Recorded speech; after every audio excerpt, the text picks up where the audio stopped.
You've seen this happen, right? A company announces record profits. Everything looks great. And then you watch its stock price just plummet. It feels like the whole system is broken, like it's completely defying logic. But here's the thing. What if it's not broken at all?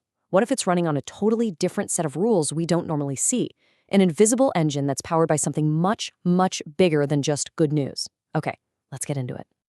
I mean, take a classic case like Netflix. They come out, they report strong revenue, boom, hitting the exact targets everyone was watching. That's good news, right? But the stock plunges 10%. Why? Well, it turns out a one-time tax expense down in Brazil caused them to miss their earnings per share forecast by just a few cents. The market didn't care about the reason. It only cared that they missed. So what is really going on here? Why does the market sometimes punish a fantastic company for one tiny stumble, but then turn around and reward a struggling one for just being, less bad than everyone feared?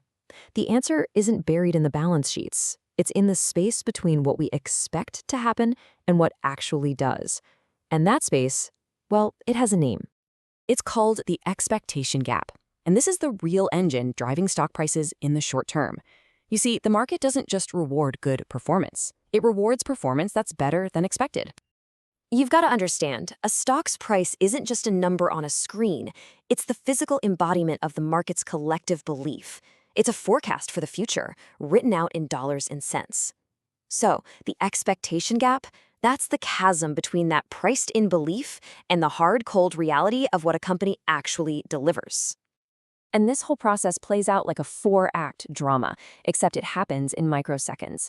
Act 1, the belief is formed. All the analysts, investors, algorithms, they create a consensus and it gets priced right into the stock. Act 2, reality hits. The company reports its numbers. Act 3, the gap is measured. That's the surprise. And finally, Act 4, the price reacts, instantly snapping to this new information. See, it's not the news that moves the price. It's the surprise.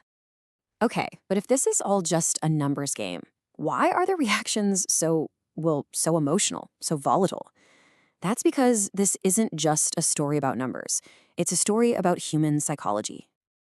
For the longest time, financial models were based on this complete fantasy of a perfectly rational investor, this Homo economicus who always makes the logical choice. But we're not robots, we're human. And that's where something called prospect theory comes in. It doesn't model the investor we should be, it models the messy, biased, emotional investor we actually are.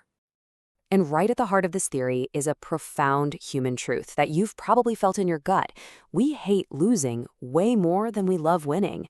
This isn't just a feeling, it's a measurable cognitive bias, and it's called loss aversion. Just look at this chart. It shows you that lopsided feeling perfectly.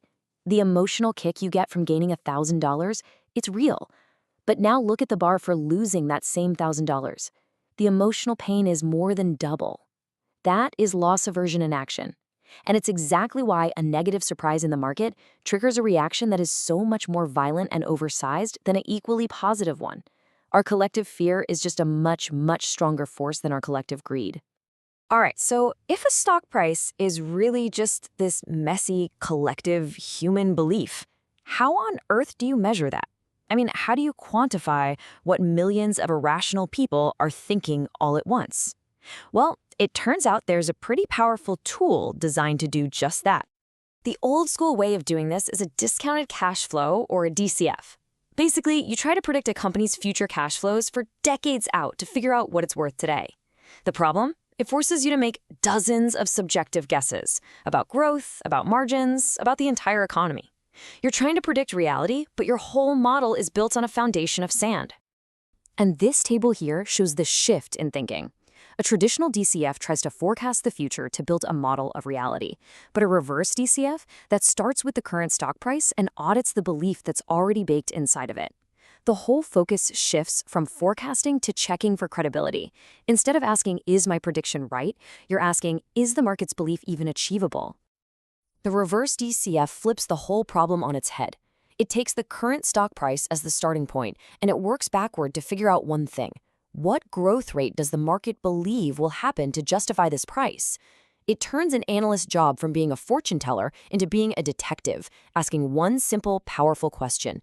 Is the market's belief credible?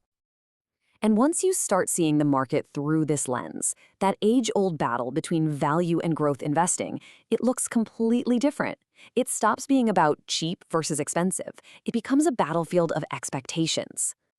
So look at a typical growth stock. It might trade at a really high multiple, say 27 times its earnings. That number is basically screaming at you that the market has incredibly high hopes for the future.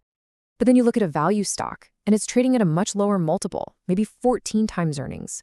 That price is whispering that the market, well, it expects very little. So you're playing two totally different games.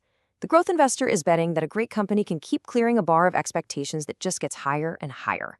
The value investor, they're betting that the market's pessimistic belief about an overlooked company is just plain wrong. They're two sides of the same coin, just two different ways to play the gap between belief and reality. But there's a hidden danger lurking for those high-flying growth stocks. It's called the torpedo effect. See, when a company builds up this reputation for reliably beating expectations, a kind of reliability premium gets baked into its price.